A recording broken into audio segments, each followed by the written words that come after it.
Lion King. Everything in the animal kingdom had its place in the circle of life.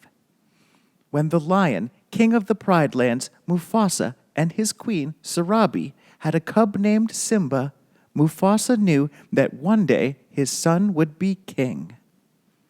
All of the animals bowed in respect as the wise baboon shaman, Rafiki, introduced the young prince.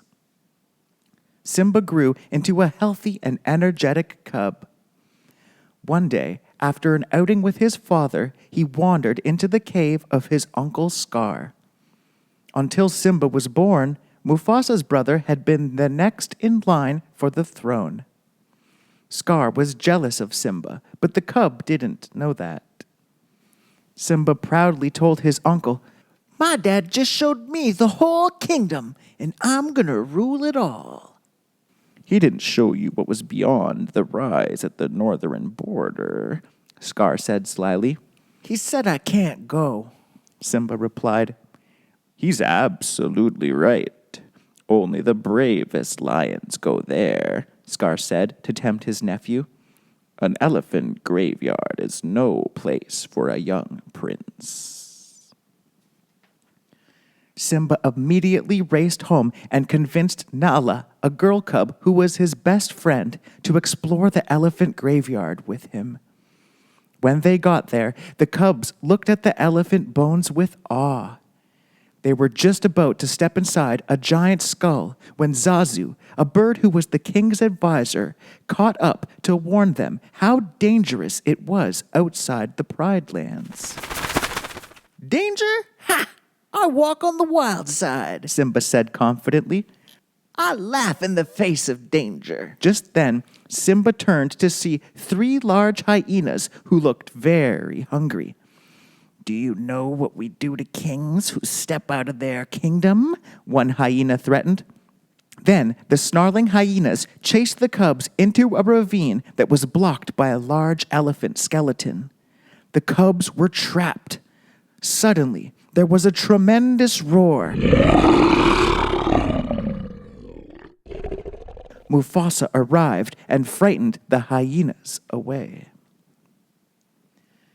Zazu took Nala home, and Mufasa scolded his son for putting her in danger.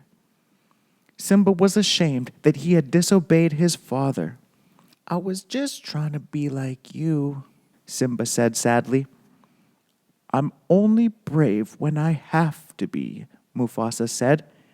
"Being brave doesn't mean you go looking for trouble." "I guess even kings get scared, huh?" Simba asked. Mufasa nodded gravely at the young cub. Father and son rested in the tall grass and gazed at the evening sky. Simba loved spending time with his father. "We'll always be together, right?" he asked. "Look at the stars," said Mufasa. "The great kings of the past looked down upon us from those stars. Remember that those kings will always be here to guide you, and so will I." When Scar had heard that Simba had escaped, he made a plan with the hyenas. One day, Scar brought his nephew into a gorge and promised him a wonderful surprise if he would wait on a certain rock. Then, on Scar's signal, the hyenas chased a herd of wildebeests until they began a furious stampede. As the wildebeests headed towards him, Simba climbed up a tree. He held on tight, but he was slipping fast. He didn't know how much longer he could hang on. Suddenly, Mufasa appeared and carried Simba to a ledge. But a wildebeest slammed into Mufasa, knocking him into the thundering stampede. "Dad!" Simba cried. Mufasa leapt up and clung to the edge of a cliff, trying to pull himself to safety. By the time Simba got there, it was too late. His father had died. Simba believed that Mufasa's death was his fault. He had not seen Scar push his father. "Run away, Simba," Scar advised the young cub. Run away and never return." The hyenas chased the young cub far away.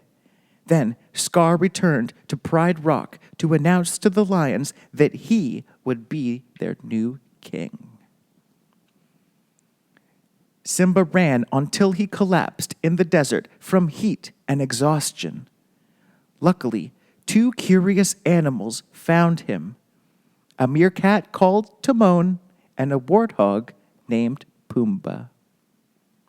Simba's new friends took him home to the jungle and introduced him to a new, fun-loving way of life. Timon liked to say Hakuna Matata a lot, which meant no worries. Even when he had his doubts, Simba tried grubs and other unusual foods that his friends said were delicious. He played in the waterfalls and gazed at the stars with Timon and Pumbaa. It was fun, but Simba often thought about his family and his old life. He did his best to put the past behind him. The years passed and Simba grew up. One day, a young lioness came to the jungle looking for food. Simba recognized her. It was Nala, his best friend from when he was a cub. She told him what had happened since Scar had taken over the Pride Lands. The hyenas roamed freely, and there was no food or water for anyone. Nala believed that Simba was the only one who could save them. "We've really needed you at home," Nala said. "You're the king. If you don't do something soon, everyone will starve."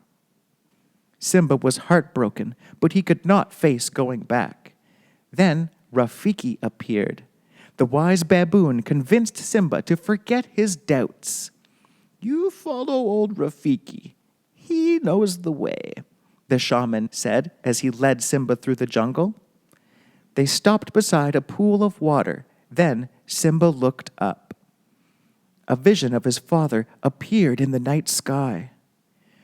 "You must take your place in the circle of life," Mufasa advised. "You are my son and the one true king." Simba knew his father was right. With his friends by his side, Simba returned to Pride Rock. In front of all of the animals, he confronted Scar. "The choice is yours. Either step down or fight," Simba challenged. Scar refused to give up his throne. Instead, he told everyone that Simba was responsible for Mufasa's death. Then he cornered his nephew on a cliff. Suddenly, Simba's foot slipped and he was hanging from the ledge, just as his father had. Scar leaned over. "Here's my little secret," he whispered. "I killed Mufasa." At last, Simba found the strength to fight back. He leapt up over the cliff edge and tackled his uncle. He forced Scar to admit that he was responsible for Mufasa's death. Hearing the truth, the lion pride defended Simba against the hyenas. Simba and Scar battled across Pride Rock, exchanging powerful blows. Finally, they both fell near the edge. Simba ordered his uncle to leave the Pride Lands, but Scar attacked Simba again. Simba dodged the blow, and Scar fell over the other side of the cliff. When the fighting was over, Simba took his rightful place as the Lion King and restored the Pride Lands to a place of peace and beauty. Simba and Nala found happiness together, and when their little cub was born, a new circle of life began. The